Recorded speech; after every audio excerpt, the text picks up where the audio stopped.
اعوذ باللہ من الشیطان الرجیم بسم اللہ الرحمن الرحیم۔ عزیزان من، آج جنوری 1982 کی 8 تاریخ ہے۔ مسلسل درس 18 دسمبر 81 کو ہوا تھا۔ 25 دسمبر یوم پیدائش قائد اعظم علیہ الرحمہ کے سلسلے میں خصوصی درس تھا، اور اس کے بعد 27 دسمبر کو جوان سال شوکت بیٹے کی اچانک وفات کا ایسا صدمہ ہوا کہ 1 جنوری کے درس کی میں اپنے اندر ہمت نہیں پاتا تھا۔ اس عمر میں اس قسم کا صدمہ ناقابل برداشت ہوتا ہے۔ آج عید میلاد النبی علیہ الصلوۃ والسلام کی تقریب ہے، جس کا انتظار میں سال بھر کیا کرتا تھا، آپ احباب بھی۔ اس تقریب پر میں بارگاہ رسالت مآب میں اپنا ہدیہ عقیدت خطاب خصوصی کی شکل میں پیش کیا کرتا تھا۔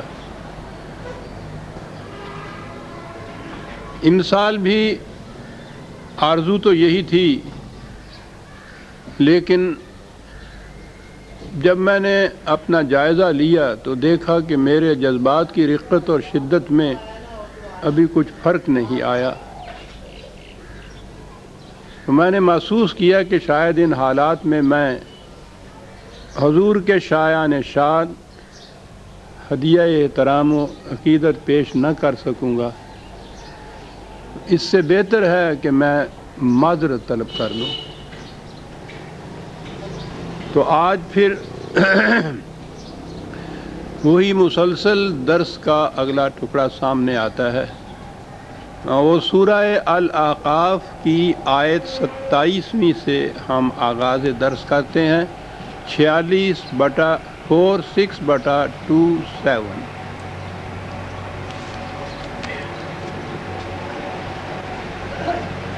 جیسا کہ آپ احباب کو اب معلوم ہے، قرآن کریم کا انداز یہ ہے کہ وہ اپنے اصول و اقدار پیش کرتا ہے، پھر اس کے بعد یہ بتاتا ہے کہ ان کے مطابق زندگی بسر کرنے کا نتیجہ کس قدر خوشگوار اور شاداب ہوگا،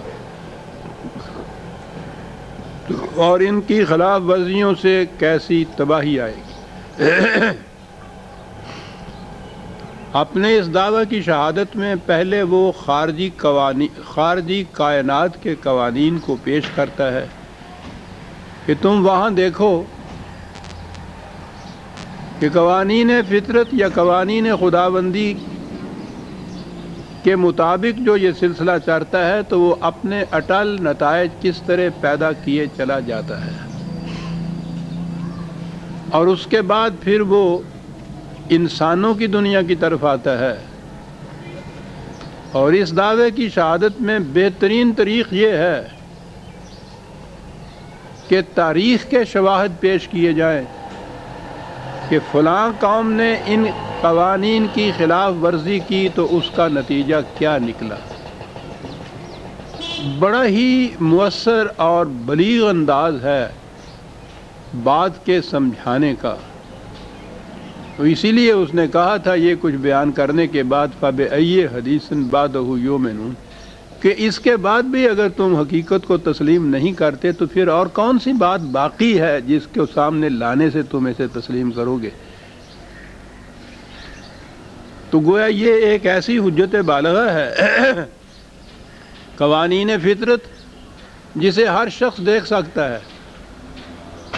تاریخی شواہد اگر وہ تاریخ کی کتابوں میں دیکھنا نہیں چاہتے، اور وہ لوگ تو ابھی تاریخ کی کتابوں میں اسے نہیں دیکھتے تھے، انہیں بتایا یہ جاتا تھا کہ تم صبح اور شام ان راستوں پر سفر کرتے ہو، اور ان راہ گزروں پر سابقہ اقوام کی بستیوں کے کھنڈرات، ان کھنڈرات کی ایک ایک اینٹ پر ان کی داستانیں نقش ہیں، تم اپنی آنکھوں سے انہیں دیکھتے ہو کہ ان اقوام کا کیا حشر ہوا، اور پھر تم ان کی داستانیں خود آپس میں بیان کرتے ہو۔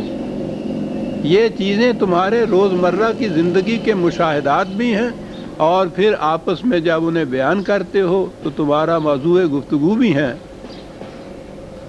بات اتنی کہنے کی ہے کہ تم صرف ان واقعات تک رہتے ہو کہ یہ قوم اتنی بڑی تہذیب اور دولت کی مالک تھی، ان کے کھنڈرات رہ گئے۔ ہم صرف اتنا اضافہ کرتے ہیں جو تمہیں بتاتے ہیں کہ ایسا کیوں ہوا۔ تمہاری تہذیب اپنے خنجر سے آپ ہی خودکشی کرے گی، یہ چیز کہی۔ دلیل یہ تھی کہ جو شاخ نازک پہ آشیانہ بنے گا نہ استوار ہوگا۔ تو قرآن یہ چیزیں تو وہی پیش کرتا ہے جو دنیا کے ہر انسان کے سامنے، ہر قوم کے سامنے ہوتی ہیں۔ وہ ان کی جو علت اور سبب بیان کرتا ہے یہ ہے اس کا اپنا منفرد انداز۔ دنیا کی قومیں، مورخین، محققین، ریسرچ اسکالر ان تباہیوں کی طرف جب آتے ہیں، عام طور پر، اس لیے کہ ان میں استثناء ہے، عام طور پر وہ ان کے طبعی اسباب کی تک محدود ہو کے رہ جاتے ہیں۔ ان میں ایسے ہیں مورخ کہ جو ان سے آگے چل کر یہ بھی کہتے ہیں کہ ان قوم کی اخلاقیات میں، کردار میں، معاملات میں اس میں کیا نقص پیدا ہو گیا تھا جن کی وجہ سے پھر اس کی تباہیاں آئیں۔ تو قرآن کریم جب ان اقوام کی داستان پیش کرتا ہے تو طبعی اسباب تو وہ سامنے لاتا ہے جن کی روح سے تباہی ہوئی، لیکن اس کی علت کیا تھی، اس کا سبب کیا تھا، اس کا بنیادی کاز کیا تھا، یہ ہے جسے وہ خصوصیت سے بیان کرتا ہے۔ بات چلی آ رہی تھی اسی انداز میں، قوانین فطرت کے بعد قرآن نے قوم عاد کی داستان سے آغاز کیا اور کہا یہ کہ تم دیکھتے ہو ان کی بستیوں کے کھنڈرات سے کہ وہ کتنی شاندار تہذیب کی مالک قوم تھی، اور پھر یہ چیز خاص طور پہ کہی کہ وہ کچھ یوں ہی جاہلوں کی قوم نہیں تھی، ایسی قوم نہیں تھی کہ علم و حکمت کا انہیں پتہ ہی نہیں تھا۔ اس طرح سے بھی تو قومیں تباہ ہوتی ہیں۔ وَلَقَدْ مَكَّنَّاهُمْ فِي مَاءٍ مَكَّنَّاكُمْ فِيهِ، پہلی چیز تو یہ کہ جہاں تک ان کے تمکن فی الارض کا تعلق ہے کہ وہ کتنی قوت سے اسٹیبلش ہوئے تھے دنیا کے اندر، وہ تم بھی ایسی قوت اور استحکام کے مالک نہیں ہو جیسے وہ لوگ تھے، تم سے بھی زیادہ۔ مخاطب قوم سے یہ کہنا کہ تم اپنی قوت پر، اپنے استحکام پر نازاں ہو، لیکن تم اس قوم کو دیکھو وہ تم سے زیادہ قوت اور ثروت کی مالک تھی۔ اور پھر اگلی بات یہ کہ وَجَعَلْنَا لَهُمْ سَمْعًا وَأَبْصَارًا وَأَفْئِدَةً، بیوقوف قوم نہیں تھی، علم کے تمام ذرائع ان کے پاس تھے، ان کے دروازے کھلے ہوئے تھے، سماعت و بصارت اور قلب، یہ سب چیزیں یعنی سوچنے سمجھنے کی قوتیں اور صلاحیتیں اور ذرائع ان کے پاس موجود تھے۔ اب آگے وہ بات آتی ہے، وہ جو میں نے کہا کہ وہ علت العلل بیان کرتا ہے، سبب بیان کرتا ہے، بتاتا ہے کہ کیوں ایسا ہوا۔ کہا فما اغنا عنہم سمعہم ولا ابصارہم ولا افئدتہم من شیء، لیکن ان کے یہ ذرائع علم، ان کا یہ فہم و ادراک، ان کی یہ عقل و دانش ان کے کسی کام نہ آئی۔ کیوں؟ اذ کانوا یجحدون بآیات اللہ، جب انہوں نے اقدار خداوندی کی صداقت سے انکار کیا اور اس کی خلاف ورزی کی، تو علم اور دانش و بصیرت و سماعت ان کے کسی کام نہ آئی۔ تمکن اتنا بڑا، قوت، دولت، ثروت اتنی زیادہ شاندار، فہم و فراست، علم و بصیرت، دانش و بینش، اس میں وہ اتنے زیادہ بڑے ہوئے، لیکن یہ تمام چیزیں ان کے کام نہ آئیں جب انہوں نے اقدار خداوندی سے انکار کیا اور اس کی خلاف ورزی کی، تو اب یہ آ گئی وہ علت اس کی۔ وَحَاقَ بِهِم مَا كَانُوا بِهِ يَسْتَهْزِئُونَ، کیا بات ہے، وہ اپنی قوت اور دولت کے نشے میں ان اقدار کا مذاق اڑایا کرتے تھے کہ دیکھ لیا ہے دیانتدار بن کے بھی میاں کچھ نہیں بنتا، چاہو جاؤ تم۔ تو جن باتوں کا وہ مذاق اڑایا کرتے تھے انہوں نے ان کا احاطہ کر لیا، گھیر لیا چاروں طرف سے، اور اس طرح سے پھر ان کی صرف قرآن کے الفاظ میں داستانیں باقی رہ گئیں اور کچھ بھی باقی نہ رہا۔ اب اس کے بعد وہ یہ کہتا ہے اگلی قوموں کے متعلق بھی، وَلَقَدْ أَهْلَكْنَا مَا حَوْلَكُمْ مِنَ الْقُرَىٰ، وہ ایک قوم عادی نہیں، تمہارے گرد و پیش اور بھی قومیں ہیں، اور قرآن نے ان کے تذکرے بھی ان سے کیے ہیں۔ قوم نوح تھی، قوم سمود تھی، قوم عاد تھی، قوم لوط تھی، ملکہ سبا کی مملکت تھی، یہ ان تمام کی داستانیں قرآن نے بیان کی ہیں۔ اور یہ اس لیے ہی کہ انہی تک محدود وہ اس لیے رہا ہے کہ اولی مخاطب وہ عرب تھے جو روزمرہ ان چیزوں کے اوپر سے گزرتے تھے، اور اس لیے انہیں معلوم تھا جب بھی کہا گیا کہ سمود کا دیکھو کیا حال ہوا، تو وہ جانتے تھے کہ ان کا کیا حشر ہوا۔ جیسا کہ میں نے کہا، اگر ان سے کہتے کہ صاحب دیکھیے کنفیوشس کی قوم کے ساتھ کیا ہوا، تو وہ پوچھتے کہ صاحب یہ کنفیوشس کون تھا، اس کی قوم کون تھی، اس کے ساتھ ہوا کیا تھا، تو اسی پہ بحث چل نکلتی۔ اصل مقصد تھا وہ نگاہوں سے اوجھل ہی رہ جاتا۔ انہی اقوام کی مثالیں ان کے سامنے لائی گئیں جن سے وہ پہلے سے بخوبی واقف تھے۔ کہا تمہارے گرد و پیش تم دیکھو اور کتنی قومیں تھیں جو اسی طرح سے ہلاک ہو گئیں۔ وَصَرَّفْنَا الْآيَاتِ لَعَلَّهُمْ يَرْجِعُونَ، اور ہم یہ جتنے بھی، اب دیکھیے یہاں آیات صرف آیات قرآنی کوئی قرآن نے نہیں کہا، آیت ہوتی ہے ہر وہ شے جس سے کسی بنیادی چیز کی دلیل مل جائے، نشانی مل جائے، سراغ مل جائے۔ دور سے صحرا میں کہیں آپ کو اگر دھواں نظر آتا ہے تو آپ سمجھ سکتے ہیں کہ نیچے آگ ہے، اور آگ ہے تو پھر یہاں کوئی آبادی ہے۔ کتا کہیں بھونکتا ہے صحراؤں میں تو معلوم ہوتا ہے کہ کہیں پانی ارد گرد ہے، کوا اڑتا ہے تو اس سے بھی نظر آ جاتا ہے کہ یہ جو زندگی ہے پانی کے سر پہ ہے، اور عربوں کے نزدیک تو پانی بڑی ایک ایسی نایاب متاع تھی۔ تو گویا یہ چیزیں، دھواں اور کتے کا بھونکنا یا کوے کا اڑنا، یہ علامت بنتا ہے اس چیز کی کہ نیچے زندگی ہے۔ ان چیزوں کو آیات کہتے ہیں۔ یہ قرآن کریم کی آیات بھی اصل مقصد تک پہنچنے کے ذرائع ہیں۔ کہا یہ جو احادیث، یہ جو آیات ہم بیان کر رہے ہیں، اس سے مقصد یہ ہے لعلہم یرجعون، تاکہ یہ اپنی بدروی سے باز آ جائیں اور حقیقت کی طرف لوٹ آئیں۔ اس لیے ہم بار بار بیان کرتے ہیں، سامنے لاتے ہیں ان آیات۔ وہ قوم تو لوٹ آئی، عرب کے مخاطب، ہم 1300 سال کے اندر نہ لوٹ کر آئے۔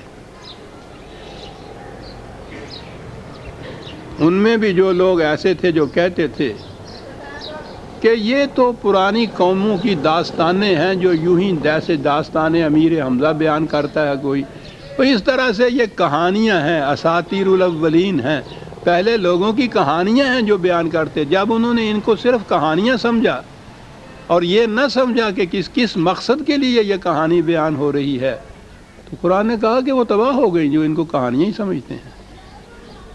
ہم قرآن میں بیان کردہ ان داستانوں کو کہانیاں سمجھتے ہیں، واعظ ان کو زیب داستان کے لیے صرف بیان کرتا ہے۔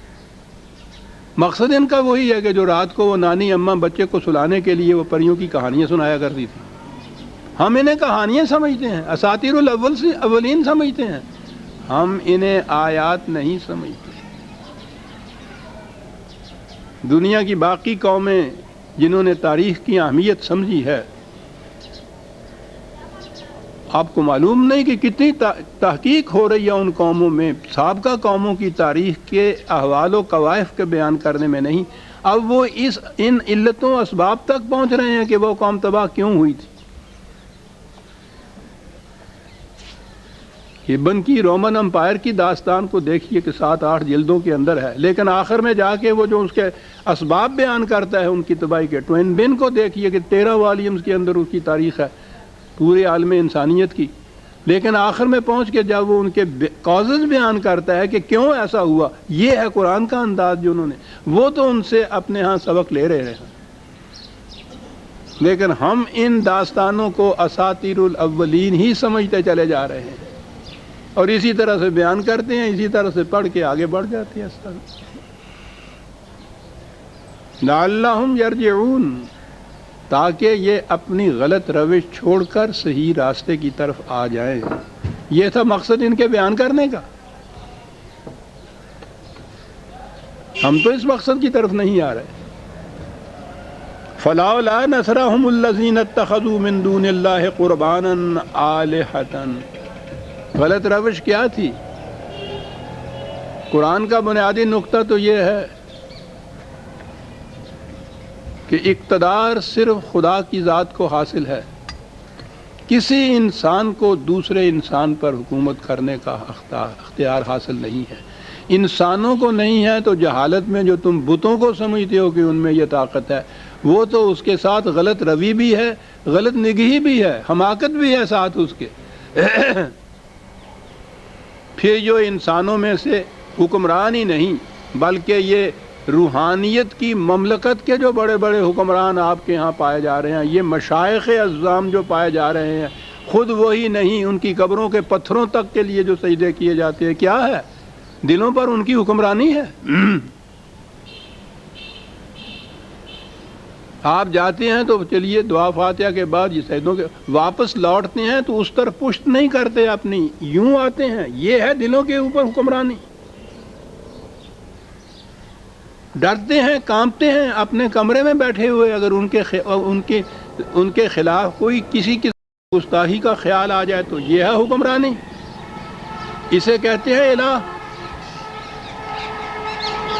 کہا کہ وہ جو ان کے الہ تھے جن پہ بھروسے پر انہوں نے خدا کی الوہیت جو تھی اس سے انکار کر رکھا تھا، وہ الہ ان کے کسی کام نہ آئے جب یہ قوانین خداوندی کی خلاف ورزی کے فطری نتیجے کے طور پر تباہی میں گرفتار ہوئے، تو وہ ان کے الہ ان کے کسی کام نہ آئے۔ یہاں ایک بڑی چیز ہے، قرباناً آلہۃً، ان میں ایک فریب انگیزی بھی ہوتی ہے۔ وہ کہتے ہیں کہ ہم خدا تک پہنچنے کے لیے ان لوگوں کو اپنا وسیلہ بنائے ہوئے، یہ بھی اپنے آپ کو ایک فریب دینے کی بات ہے کہ ہم ان کی معبودیت اختیار کیے ہوئے ہیں، وہ مقصود بذات نہیں ہے بلکہ یہ ایک ذریعہ ہے خدا تک پہنچنے کا، جو خدا تمہاری شاہ رگ سے بھی زیادہ قریب ہے۔ اینما کنتم، جہاں تم ہو خدا ساتھ ہے۔ یہ قرآن خدا کا کلام ہے، جب آپ اسے پڑھتے ہیں تو خدا آپ سے باتیں کرتا ہے، جب آپ کچھ پوچھتے ہیں، کوئی چیز مانگتے ہیں تو یہ اس کا جواب دیتا ہے آپ کو۔ خدا اتنا براہ راست قریب ہے، اس تک پہنچنے کے لیے دوسرے انسانوں کو راستے میں وسیلہ بنایا جاتا ہے۔ یہ وہ خود فریبی یا فریب دہی تھی جو پرانے زمانے سے چلی آتی تھی، جو کہتے تھے کہ ہم ان کو براہ راست خدا نہیں مانتے،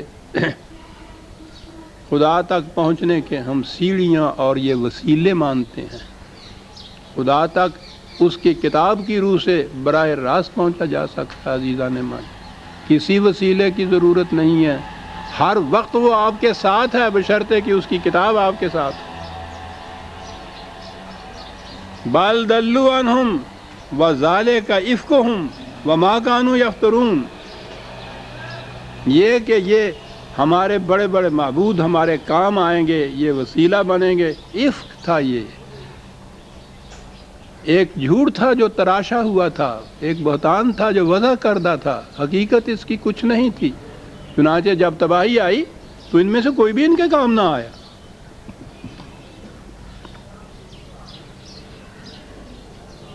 اب اس کے بعد آتی ہے وہ بات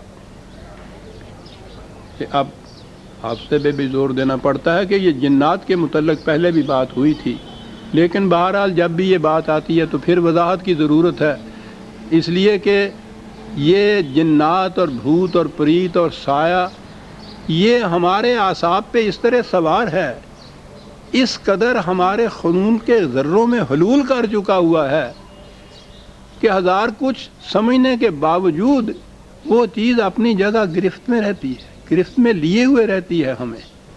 یہ جہالت کی بات نہیں ہے۔ اچھے اچھے ارباب دانش و بینش کو دیکھا کہ وہ بھی ان جنات کو مانتے ہیں، وہ جو چمٹ جاتے ہیں۔ قرآن کی روح سے کوئی اس قسم کی مخلوق نہیں ہے جو انسان کو چمٹ جائے۔ یہ جنات انسان ہی ہیں حقیقت میں جو دوسروں پہ چمٹتے ہیں۔ قرآن کریم میں ذکر آتا ہے، میں نے عرض کیا تھا پہلے بھی، انس اور جن۔ عربی زبان میں جن ہر اس شے کو کہتے ہیں جو نگاہوں سے پوشیدہ ہو۔ تاریکی چھا جانے کے لیے یہ بطور ورب کے بھی استعمال ہوتا ہے یہ لفظ جنہ۔ جو شے بھی نگاہوں سے اوجھل عام طور پہ رہے وہ اسے جن کہتے تھے۔ عربوں کے ہاں کی اس زمانے کی آبادی اور آج بھی بیشتر آبادی ایسی ہے۔ شہر بہت تھوڑے سے تھے، اب بھی بہت تھوڑے سے شہر ہیں وہاں۔ کوئی نیا شہر میرا خیال ہے بسا ہی نہیں ہے حجاز کے اندر، وہی پرانے وہ طائف اور مکہ اور مدینہ، بس یہ کچھ آبادیاں۔ اب یہ وہ ریاض کا نام نیا آتا ہے، لیکن وہ بھی اس زمانے میں بستی تھی۔ تو شہر تو اس زمانے میں اتنے ہی تھے اور ان کی آبادیاں بھی بہت مختصر تھیں۔ ساری آبادی صحرا نشین بدوؤں پر مشتمل تھی جو دور رہتے تھے آبادیوں سے، نگاہوں سے پوشیدہ رہتے تھے۔ میں نے کہا ہے نا کہ ہمارے ہاں بھی یہ خانہ بدوش جو ہوا کرتے تھے اب تو گھل مل گئے ہیں وہ بھی، ورنہ اس سے پیشتر وہ باہر ویرانوں میں رہا کرتے تھے۔ شہروں میں وہ آیا کرتے تھے، وہ کگو کوڑے بیچن والیاں، چھڑکنے بیچ والیاں، کلندر بندروں والے، ریچھ والے، وہ دن میں آ کے یہاں سے یہ کچھ مانگتے تھے، شام کو وہاں پھر غائب ہو جاتے تھے، ان آبادیوں میں نہیں رہتے تھے وہ۔ عربوں کی اصطلاح میں اس قسم کی آبادیاں صحرا نشینوں کی بدوؤں کی جو دور رہیں نگاہوں سے، وہ انہیں جن کہتے تھے، اور جو شہری آبادیاں ہوتی تھیں ایک دوسرے کے ساتھ مل کے رہنے والی ان کو انس کہتے تھے۔ یہ ان سے ہی انس تھا حقیقت میں۔ تو جن و انس وہ کہتے تھے ان دونوں آبادیوں کو۔ یہ صرف دو آبادیاں نہیں تھیں، ان کی نفسیاتی کیفیتیں مختلف تھیں، ان کا تمدن، ان کے شعائر زندگی، رسومات حیات، رہنا سہنا، معیشت، معاشرت، یہ سب ایک دوسرے سے مختلف تھیں ان کے ہاں۔ بہت کم آپس میں ملتے جلتے تھے، یہ اتنا ہی ملتے جلتے تھے وہ قرآن میں یہ آیا ہے یہ کہ وہ کبھی ادھر آ جاتے تھے ان سے کچھ فائدہ اٹھانے کے لیے، استعمال کی چیزیں لے آتے تھے، یہ ان سے وہ خرید لیتے تھے، یہ انہیں کچھ آٹا دانہ یا ستو یا گیہوں کھجوریں دے دیتے تھے۔ اتنا سا تعلق ان کا آپس میں تھا۔ یا یہ جب یہ شہروں والے باہر کہیں سفر میں جاتے تھے تو وہاں ان کے جو قبائل آتے تھے، اس زمانے کا سفر تو بڑا ہی غیر محفوظ ہوتا تھا، تو اس غیر محفوظ سفر میں رات اگر آتی تھی تو کسی قبیلے کی پناہ میں آنا پڑتا تھا۔ قرآن کریم میں یہ چیزیں موجود ہیں۔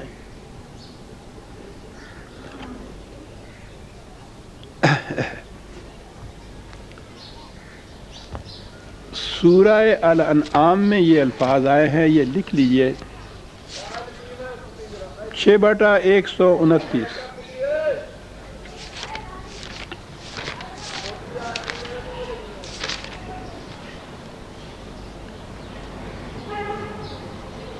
یا معشر الجن قد استکثرتم من الانس قال اولیاؤہم من الانس ربنا استمتع بعضنا ببعض. یہ جسے آپ کہتے ہیں مکافات عمل، قیامت، قرآن جن اور انس دونوں کے متعلق یہ کہتا ہے. وہاں آپس کی یہ باتیں ہوتی ہیں، آپس میں وہ کہتے ہیں کہ ہمارا ان کے ساتھ تعلق اتنا ہی تھا کہ ہم کچھ فائدہ اٹھایا کرتے تھے ایک دوسرے سے. یہ چھوٹی موٹی چیزیں بنا کے لایا کرتے تھے، کچھ ہمارے لیے، کچھ ہمارے بچوں کے لیے، اور ہم انہیں کچھ کھانے پینے کو دے دیتے تھے. تو ہمارا تو آپس میں اتنا ہی تعلق تھا. تو اب یہ سوچئے کہ جن کے متعلق یہ کہا گیا ہے، شہری آبادیاں کہہ رہی ہیں کہ یہ آیا کرتے تھے، کچھ چیزیں ہم ان سے خریدا کرتے تھے، اس کے بدلے میں ہم ان کو کچھ دیا کرتے تھے. تو یہ چمٹ جانے والے جن تو نہیں تھے، ان سے تو یہ لین دین اور یہ کاروبار ہوتا ہی نہیں ہے. یہ وہی آبادیاں تھیں جو آتے تھے. دوسرے مقام پہ ایک سورت کا نام ہے سورہ جن، جسے ہم کہتے ہیں، وہ نمبر ہے اس کا 72.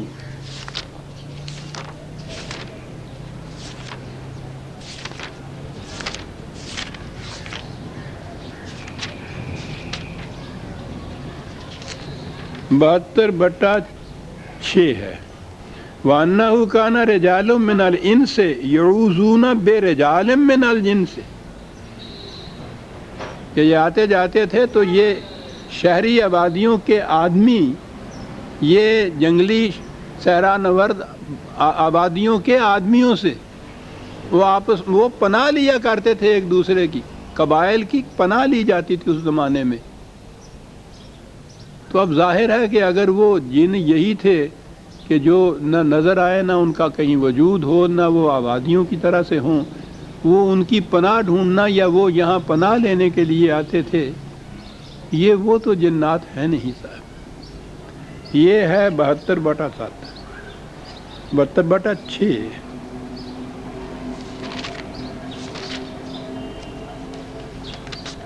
اور سب سے بڑی بات تو یہ،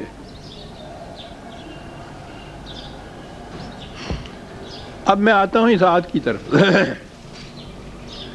اس تمہیدی وضاحت کے لیے. اور یہ یاد رکھیے کہ یہ جو چمٹ جانے والی بات ہے نا، قرآن کریم میں یہ کہیں نہیں ہے.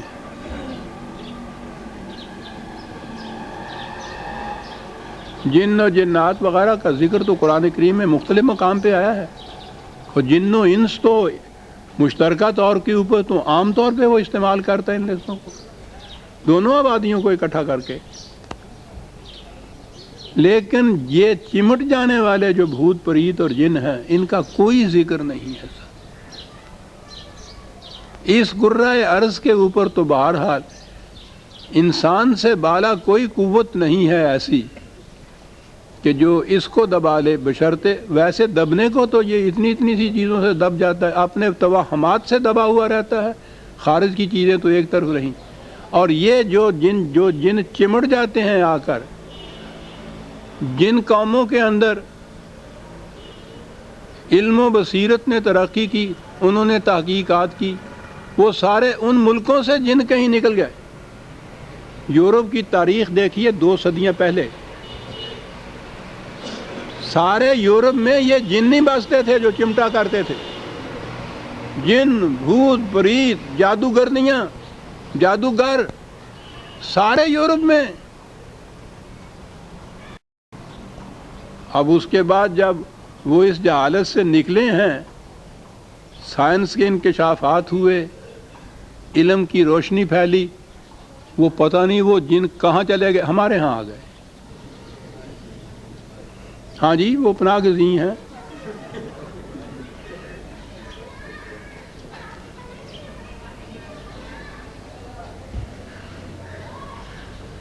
یہ صرف انہی ممالک، انہی اقوام میں پائے جاتے ہیں جہاں جہالت ہے. عزیزان من، قرآن کا اعجاز ہے. آج کے دور میں تو میں نے کہا نا، ابھی 17ویں 18ویں صدی میں یورپ جیسا مہذب ملک جو تھا، وہ ان کے پنجے میں اتنا سخت گرفتار تھا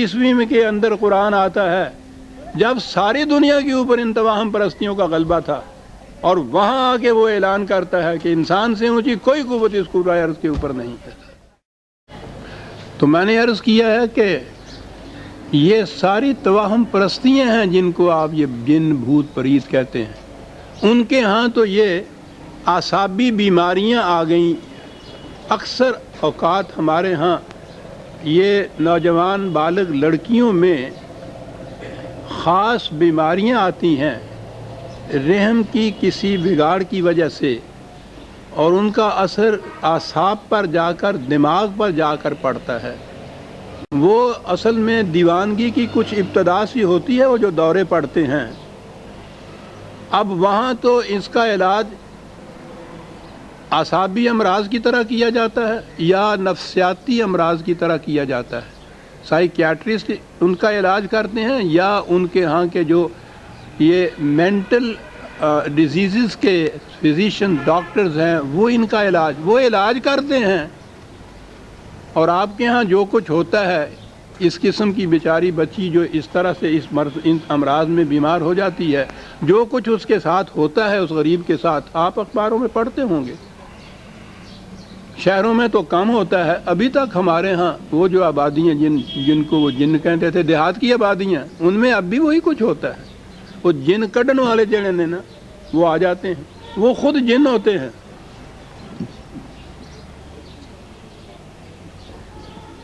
یہ امراض ہیں عزیزان من، بیماریاں ہیں، یہ کچھ نروس ڈیزیزز ہیں، اعصابی ہیں، کچھ نفسیاتی ہیں، سائیکولوجیکل کیسز ہوتے ہیں، ان کا علاج ہوتا ہے۔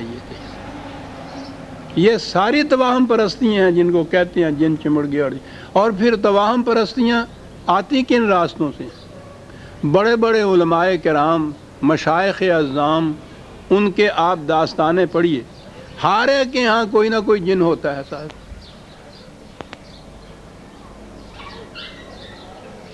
وہ ان کے ہاں پڑھتے بھی ہیں، ان کے ہاں کام کاج بھی کرتے ہیں، پھر بھید کھل جاتا ہے تو وہ دوسرے کو کہہ کے کہ یہ میرا ایڈریس ہے، مصیبت پڑے تو پتہ دے دینا، چلے بھی جاتے ہیں، پتہ بھی دے دیتے ہیں تاکہ وہ ڈاکخانے والا چٹھی رسان جا کے چٹھی ڈلیور کر رہا ہے۔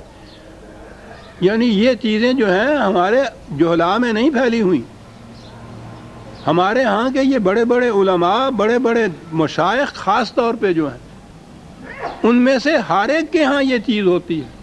حضرت صاحب کے پاس ایک ایسا جن آیا کرتا تھا اور وہ اس قسم کا آیا کرتا تھا، وہ یہ کیا کرتا تھا۔ یہ گناہ گار جس مسجد میں پڑا ہے ابتدان، وہاں بھی ایک جن ہوتا تھا، لکن میچی کھیلنا ہوندا ہے سی نال، انہوں پھڑن واسطے ایک باری جو نٹھا ایک منڈا وہ قابو آوندا سی پیا، انہوں کوئی تھانہ لبھی اور لوٹے جا وڑیا۔ یہ بات پھر نکل گئی تو پھر مولوی صاحب نے اسے کہا کہ بھی اب بھید فاش ہو گیا ہے، تم چلے ہی جاؤ۔ داستانیں ہیں عزیزان من، کچھ حقیقت نہیں ہے، افسانے ہیں یہ توہم پرستیوں کے، کچھ حقیقت نہیں ہے ان کی۔ یہ الگ بات ہے کہ توہم پرستی جب شدت اختیار کر جائے تو سچ مجھے نظر آنے لگ جاتا ہے کہ جن ہے، لیکن وہ آپ کے دماغ کی تخیلاتی چیز ہوتی ہے، خارج میں کوئی چیز ایسی نہیں ہے۔ اب اس کے بعد آئیے بھائی، صرفنا الیک نفرا من الجن یستمعون القرآن۔ یہ حضور تو بستی میں پیدا ہوئے، ام القریٰ، بلکہ مرکزی بستی جسے کیپٹل سٹی آج کے الفاظ میں کہیے، مکہ اور پھر مدینہ طیبہ، یہ دو ہی بلند ترین شہری بستیاں تھیں۔ ان کا اولی تخاطب انہی بستیوں کے لوگوں سے تھا، انس سے تھا، انہی میں یہ رہتے تھے آپ، تو وہ تو کبھی کبھی آتے تھے، لیکن ان سے بھی جب یہ شدہ یہ باتیں پھیلی ہیں حضور کی تبلیغ کی، حضور کی بعثت کی، تو نظر آتا ہے کہ پھر ان کے ہاں کے لوگ بھی کچھ آتے تھے یہ دیکھنے کے لیے، یہ سننے کے لیے کہ یہ کیا نئی چیز ہے، لیکن عام طور پر وہ ان سے کچھ چھپا کر ہی آتے تھے، کچھ خلوت میں ہی آتے تھے، کچھ ان کی مصلحتیں اپنی ابھی ہوں گی تو وہ آتے تھے. ان کا ذکر قرآن میں آیا ہے، حضور کے پاس وہ آتے تھے. اس آیت میں یہی کہا گیا ہے کہ جنوں کا ایک کلاس، ایک گروہ تھا، وہ آیا یستمعون القرآن، قرآن سننے کے لیے. اب ایک ہی قرآن کریم کی آیت ہے جس میں یہ واضح ہو جاتا ہے کہ یہ انسانوں سے الگ مخلوق نہیں تھی. حضور کے متعلق قرآن میں ہے وَمَا أَرْسَلْنَاكَ إِلَّا كَافَةً لِلنَّاسِ بَشِيرًا وَنَذِيرًا، ہم نے تمہیں صرف انسانوں کی طرف بھیجا ہے بشیر و نذیر بنا کر. تو جو بھی قرآن سننے کے لیے آتا تھا یا قرآن پر ایمان لاتا تھا، یہ ذکر ہے یہاں کے قرآن پہ ایمان لائے، تو حضور تو الناس کی طرف رسول تھے نا، تو یہ الناس ہی کی ایک نو تھی، الناس سے الگ نہیں تھی. سارے قرآن میں کہیں یہ ذکر نہیں ہے کہ رسول اللہ کو جنات کی طرف بھی رسول بنا کے بھیجا تھا. وہ جنات جو ہمارے ذہن میں الگ مخلوق ہے، وہ الناس ہی تھے، انسان ہی تھے. وہ حضور کی طرف آئے، قرآن سنا. سورہ الجن میں ہے، انہوں نے یہ بات کہی وَأَنَّا لَمَّا سَمِعْنَا الْهُدَىٰ آمَنَّا بِهِ. انہوں نے جا کے پھر اپنے ہاں قوم میں کہا کہ ہم نے یہ جب سنا اس ہدایت والی کتاب کو، یہ ہدایت اور رہنمائی جب ہم نے سنی تو ہم ایمان لائے اس کے اوپر. قرآن سنا، اس کی صداقتوں کو سمجھا، اس کے اوپر ایمان لائے. وَأَنَّا مِنَّا الْمُسْلِمُونَ، ہم مسلمان ہو گئے، ہم نے اس کے سامنے سر تسلیم خم کر دیا. تو آپ سوچئے عزیزان من، یہ وہ چمٹنے والے جنات کی بات ہو رہی ہے. یہ قرآن کا سننا، اس کو ہدایت سمجھنا، ہدایت کو تسلیم کرنا، اس پہ ایمان لانا، اس پہ سامنے سر تسلیم خم کرنا، یہ تو انسانوں ہی کی بات ہے. حضور انسانوں ہی کی طرف رسول مبعوث ہوئے تھے.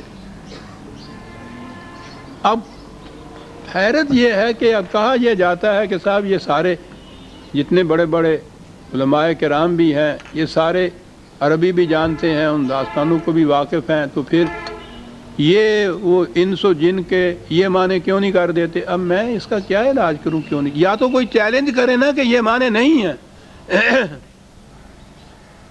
تو پھر ان کو تو میں بتاؤں بھی کہ یہ کیسے ہیں.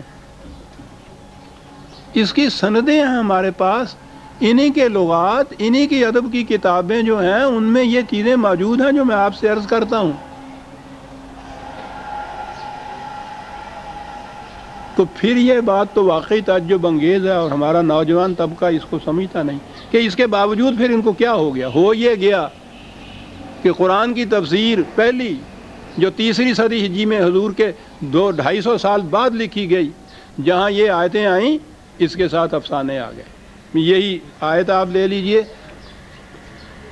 اور بڑی سے بڑی مستند تفسیر کوئی اٹھا کے دیکھیے، تفسیر الگ ہی نہیں، یہ حدیثوں کے جو مجموعے ہیں ان کو اٹھا کے دیکھیے. اب یہاں اس جن کے ساتھ جو داستانیں ان کے اندر لکھی ہوئی ہیں کہ وہ اس طرح سے خلوت میں گئے حضور، اور پھر اس کے ساتھ یہی ہے کہ فلاں صحابی جو تھے وہ ساتھ چلے گئے، حضور نے ان کو ایک جگہ کھڑا کر دیا اور ان کے گرد ایک دائرہ کھینچ دیا. وہ حصار ایک ہوتی ہے چیز، یہ جتنے بھی یہ تعویذ گنڈے روکتے ہیں نا، ان میں ایک اس طرح سے لائن کھینچ دیتے ہیں کہ اس کے اندر جو ہوتا ہے ان کو اسے جنات کچھ نہیں کہہ سکتے، وہ قلعہ بند ہو جاتا ہے. تو اس میں یہ چیز ہے کہ حضرت ابن مسعود رضی اللہ تعالیٰ عنہ جلیل القدر صحابی ہیں کہ وہ ساتھ گئے تھے اور آپ نے ان کو ایک جگہ کھڑا کر کے تو اس کے گرد لائن کھینچ دی کہ اس سے باہر نہ نکلنا، اس کے اندر تم محفوظ رہو گے. یہ خالص ان ساحرین کا، یہ تعویذ کرنے والوں کا ایک یہ حصار باندھنا یہ ان کا ایک مسلک کی چیز ہے، یہ اس میں سے اس کے اندر یہ چیز ہوتا ہوگا اس زمانے کے اندر بھی، یہ جو لوگ ٹونے ٹاؤن کے کرنے والے، جنات نکالنے والے حصار باندھتے ہوں گے، حضور کے متعلق حصار باندھ دیا، صحابی سے کہہ دیا کہ کھڑے رہنا تم۔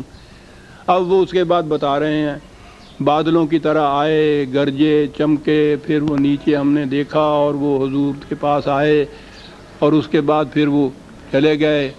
تو حضور سے پوچھا ہم نے کہ وہ آئے تھے تو انہوں نے کوئی بات، انہوں نے کہا کہ انہوں نے کچھ کھانے کو مانگا تھا، تو پھر آپ نے فرمایا کہ میں نے ہڈیاں اور گوبر اور لید ان کو دے دی تھی کھانے کے لیے کہ یہی جنات کی خوراک ہوتی ہے۔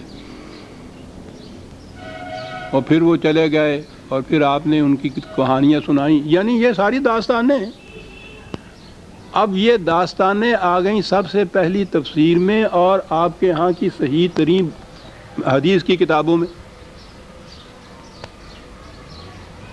ان کتابوں کے متعلق ان کا عقیدہ یہ ہے اہل حدیث کا کہ بخاری اور مسلم کی کسی ایک حدیث سے بھی انکار کفر ہے۔ اب بعد میں آنے والے ان سے انکار کیسے کریں؟ اس دن سے جو تفسیر چلی ان آیات کی آج تک چلی آ رہی، جو سمجھتے بھی ہیں اس بات کو کہ یہ بات تو یوں نہیں ہے، جرت وہ بھی نہیں کرتے اس کو کہنے کی کہ ان کے پیچھے ڈگڈگی لگ جائے گی صاحب کہ اسلاف کے مسلک کے خلاف کہتا ہے۔ عزیزان مان، یہ بڑی جرت طلب چیز ہے جو اس قسم کی چیز کہنا یا اس کے بعد ماننا بھی، اس طرح سے ہم لوگ تو گھرے ہوئے ہیں ان کے اندر۔ اور عوام میں جب وہ کہیں گے صاحب امام بخاری کی صحیح میں یہ چیز آئی ہے تو اس کے بعد تو کوئی دلیل کام ہی نہیں دے سکتی آپ، کون جرت کر سکتا ہے یہ کہنے کی؟ اور وہ امام بخاری نے اپنی طرف سے تو لکھا نہیں، وہ تو کہا ہے حضور نے یہ فرمایا۔ تو جب یہ کہا جائے کہ نبی اکرم صلی اللہ علیہ وسلم کا یہ ارشاد ہے اور یہ اس سے انکار کرتا ہے، آپ نے غور فرمایا کہ ان حالات میں ان توہم پرستیوں سے نکلنے کے لیے کن کن اسباب کی ضرورت ہے آپ کو؟ عقل و بصیرت کی بنا پہ جو شخص اس سے انکار کرے وہ ملحد اور بے دین، مغرب زدہ سیکولرزم کا حامی، وہ کافی ہے یہی کچھ اس کے لیے کہہ دینا۔ تو عقل و فکر تو یوں چلی گئی۔ قرآن سے، قرآن کی تفسیر کرنے والا یہ انکار کر رہا ہے اس تفسیر سے جو نبی اکرم صلی اللہ علیہ وسلم نے فرمائی ہے، معاذ اللہ، وہ نہ حضور کی ارشاد فرمودہ تفسیر ہے، نہ حضور کے ارشاد فرمودہ ارشادات ہیں۔ تو 300 سال بعد، 200-250 سال بعد زبانی روایات کے ذریعے سے کوئی تحریری میٹیریل پہلے نہیں تھا، وہ جمع کی،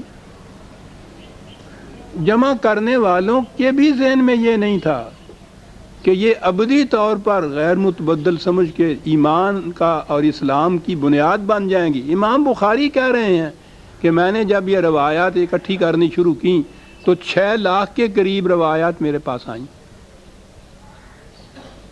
لوگوں سے سنی ہوئی۔ وہ کہتے ہیں میں نے اپنے قیاس اندازے کے مطابق ان میں سے 5,97,000 کو مسترد کر دیا، ریجیکٹ کر دیا خود۔ کوئی 3,000 کے قریب جو ہے ان کو اپنے ہاں داخل کیا۔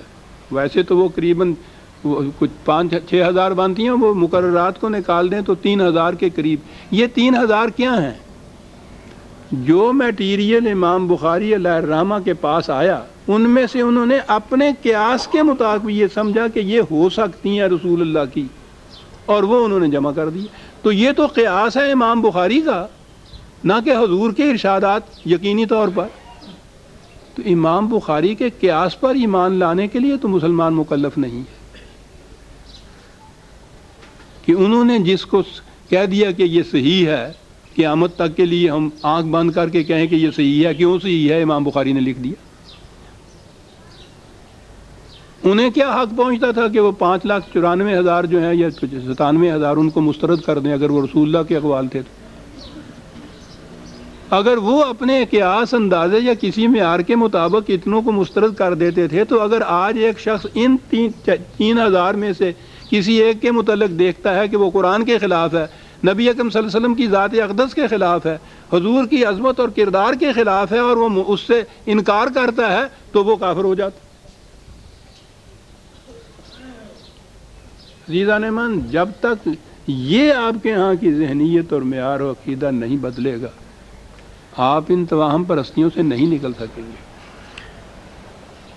اور پھر انہی میں یہ بھی ہے کہ جب یہ نشاندہی کی حضرت ابن مسعود نے یا دوسرے صحابی جو ساتھ گئے تھے تو وہاں جا کے انہوں نے دیکھا کہ وہ آگ جلنے کے بعد جو کچھ باقی رہتا ہے کوئلے کچھ راکھ یا یہ چیزیں یا یہ وہ یہ شامیانوں کی کچھ کناتوں کی چیزیں کچھ کھانے کی چیزیں وہ وہاں پڑی ہوئی تھیں۔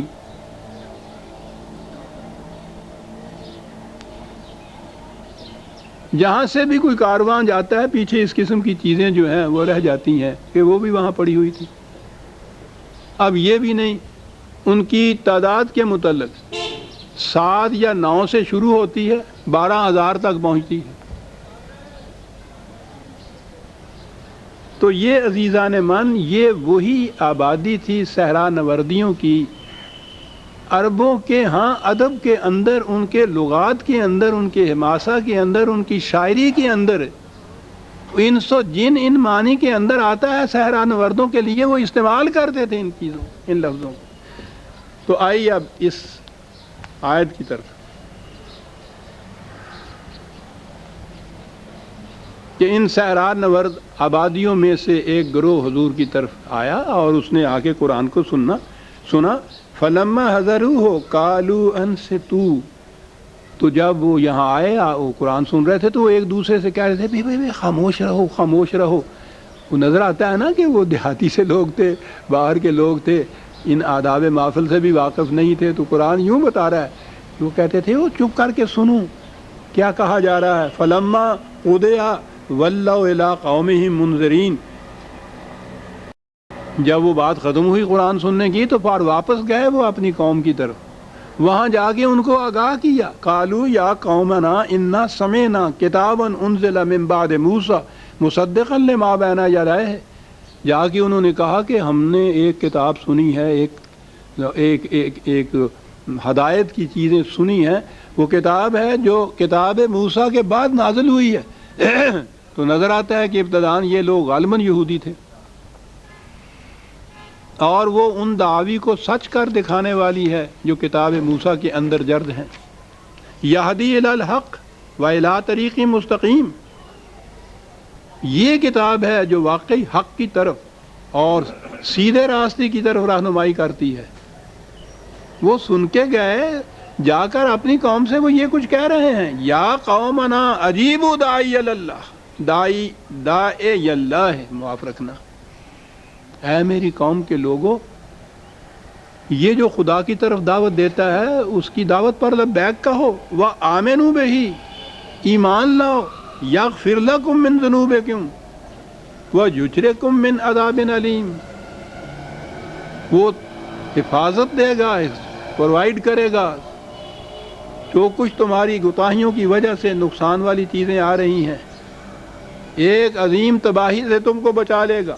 وَمَن لَا يُجِبْ دَاعِيَ اللَّهِ فَلَيْسَ بِمُعْجِزٍ فِي الْأَرْضِ وَلَيْسَ لَهُ مِن دُونِهِ أَوْلِيَاء، یہ اس جن کی گفتگو ہے، تلقین ہے، واعظ ہے ان لوگوں سے جا کے وہ کہہ رہا ہے یہ یا کہہ رہے ہیں جو یہاں سے وہ گئے تھے، یہ سن کے کہ جو بھی اس اللہ کی طرف دعوت کرنے والے کو کی دعوت کو قبول نہیں کرے گا تو وہ خدا کا کچھ نہیں بگاڑ لے گا، اپنا ہی کچھ نقصان کرے گا، اور پھر جب اس کی خلاف ورزی کرنے سے جو تباہی آئے گی وہ اس سے مدافعت کے لیے کوئی حامی اور مددگار نہیں پائے گا۔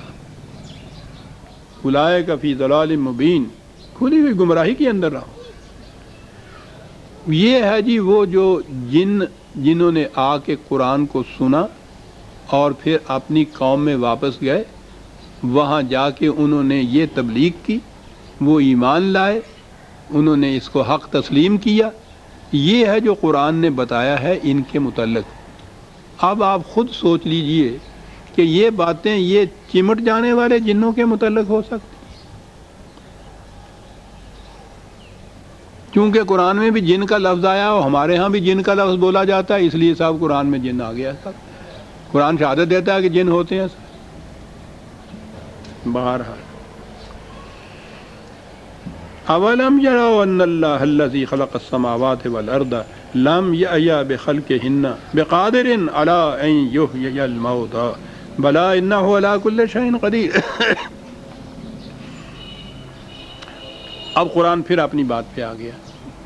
شروع سے وہ یہ کہتا آیا تھا کہ مکافات عمل برحق ہے، یاد رکھو جو بھی ان قوانین خداوندی کی خلاف ورزی کرتا ہے، فرد ہو یا قوم، وہ تباہی سے نہیں بچ سکتے.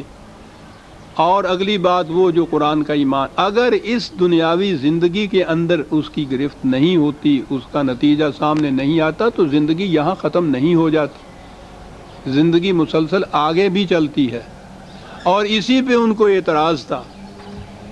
بار بار وہ یہ کہتے تھے کہ صاحب یہ پہلوں کی باتیں ہیں، اگلے لوگوں کی کہانیاں ہیں، اگر ایسا ہی ہے تو اس سے کہو کہ ہمارے باپ داداؤں کو زندہ کر کے واپس لائے. وہ یہ اعتراض کرتے تھے. یہی بات تھی شروع سے چلی آ رہی، تو یہاں پھر اس کو دہرایا یہ سب کچھ کہنے کے بعد. وہ خدا کے جس نے ارض و سماوات کو پیدا کیا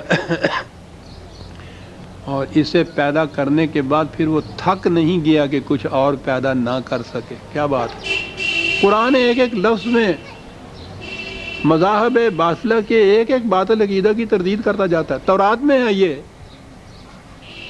کہ خدا نے 6 دن میں اس کائنات کو پیدا کیا اور اس کے بعد تھک گیا. 7واں دن اس کا آرام کا دن ہے. یہ جو آپ چھٹی مناتے ہیں ہفتے کے بعد، سبت،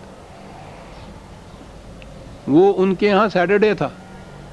سبت جس کو وہ کہتے تھے، سبت کے دن ان کے ہاں کاروبار بالکل ناجائز تھا، کیونکہ وہ کہتے تھے جب خدا سو رہا ہے تو ہم کیسے کاروبار کر سکتے ہیں. وہ چھٹی اس لیے خدا کے سونے کی بنا پہ مل گئی تھی انسانوں کو. حالانکہ یہ روز رات کو سوتے ہیں اور وہ کہتا ہے اسے اونگ بھی نہیں آتی تھی. تو وہ جو چھٹی تھی ان کے ہاں کی، جو ان کے ہاں وہ چھٹی ہوئی. عیسائیوں نے جب یہودیوں کے خلاف محاذ قائم کیا کہ انہوں نے ہمارے نبی کو، خدا کے بیٹے کو صلیب پہ چڑھا دیا ہے، یہودیوں کے خلاف بے حد سخت نفرت دشمن تھی عیسائیت کی. انہوں نے یہودیوں کے ہر شاعر کی خلاف ورزی کی. یہ ختنہ کراتے ہیں، ہم ختنہ نہیں کرائیں گے. یہ سور کو حرام سمجھتے ہیں، ہم سور کھائیں گے. یہ ہفتے کی چھٹی کرتے ہیں، ہم اتوار کی چھٹی کریں گے. ہم نے کہا ہم جمعے کی چھٹی کریں گے.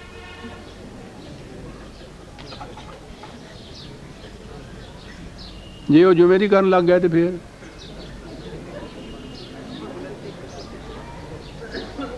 کیا تماشا ہے. جمعے کی آ گئی تو پھر یہی ضمن میں قرآن کریم میں خود یہ موجود ہے جمعے کے متعلق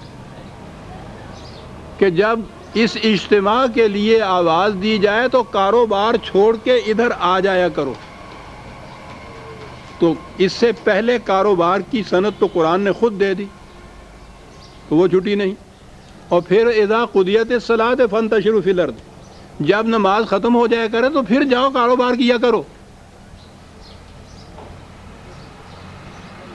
الرغم قرآن کے خلاف ہے یہ کاروبار بند کرنا، کاروبار بعد میں بھی بند کرنا، قرآن کی اس آیت کے متعلق. بات میں یہ کہہ رہا تھا کہ تورات میں ہے کہ خدا 7ویں دن پھر تھک گیا، سو گیا. قرآن جاتے جاتے ایک بات کہا جاتا ہے کہ کائنات اس نے تخلیق کی، انسان پیدا کیے تو تھک نہیں گیا اس کے بعد کہ پھر ان انسانوں کو دوبارہ پیدا نہ کر سکے. کیا بات ہے اس کے انداز کی صاحب. چلتے چلتے ایک ایسی بات کہا جاتا ہے کہ جو بڑے بڑے اہم عقائد باطل ہیں ان کی تردید کر دیتی ہے بات. انہ علی کل شیء قدیر ویوم یعرض الذین کفروا علی النار. میں 2-4 منٹ زیادہ لے لوں گا، 2-3 آیتیں باقی رہ گئی ہیں. الیس ھذا بالحق، تباہی جب سامنے آ جائے گی ان سے تو پوچھا جائے گا کہ بتاؤ جو تم سے کہا جائے گا کہ تمہاری تہذیب اپنے خنجر سے آپ ہی خودکشی کرے گی، سچا ہے یا نہیں وہ دعویٰ ہمارا؟ پکاریں گے کہ ہاں سچ ہے صاحب. قالوا بلا ربنا، خدا شاہد ہے کہ وہ بات بالکل سچ ہو کر نکلی جو ہمارے سامنے آئی. وقال فذوقوا العذاب بما کنتم تکفرون، کہا کہ اب پھر اس معذرت سے کچھ فائدہ نہیں. سیلاب آ گیا، اب نہیں. پہلے بند بنا لیتے تو بچ جاتے. اس کے آ جانے کے بعد تو پھر کوئی نہیں بچ سکتا اس سے۔ ادھر نبی اکرم صلی اللہ علیہ وسلم کو پھر یہی بات کہ اتنی مخالفت یہ کر رہے ہیں، تان و تشنیع کے نشتر ہیں جو چپ ہو رہے ہیں، فاصبر کما صبر اولو العزم من الرسل، کوئی بات نہیں، آپ ہی کے ساتھ یہ نہیں ہو رہا ہے رسول، پہلے انبیاء کرام کے ساتھ بھی یہ کچھ ہوتا رہا ہے، جس نے بھی حق کی بات کی ہے دنیا میں اس کے ساتھ یہ ہوتا ہے، استقامت سے جمے رہو۔ صبر کے معنی یہ نہیں ہوتا کہ صبر کر بچڑا اور کچھ ہو نہیں سکتا تے کی کرنا ہویا ہوں، صبر دے سوا چارہ ہی کوئی نہیں ہے گا۔ انتہائی بے چارگی کے لیے یہ لفظ ہمارے ہاں استعمال ہوتا ہے۔ خدا تلقین رسول سے کر رہا ہے کہ اولو العزم انبیاء نے بھی ایسے، صبر کے معنی ہوتا ہے استقامت سے جم کے کھڑے رہنا کسی بات پہ، پاؤں میں لغزش نہ آ جائے، یہ ہوتا چلا آیا ہے، تمہارے ساتھ نئی بات نہیں ہے۔ انبیاء کرام نے، انبیاء اولو العزم ان کو کہا گیا ہے، صاحب عظیمت تھے وہ، انہوں نے بھی ایسے مقام پہ استقامت دکھائی تھی۔ وَلَا تَسْتَعْجِل لَّهُمْ، اس کے لیے جلدی نہ کرو کہ وہ جلدی سے عذاب کیوں نہیں آ جاتا، وہ تو ہمارے قانون کے مطابق آتا ہے۔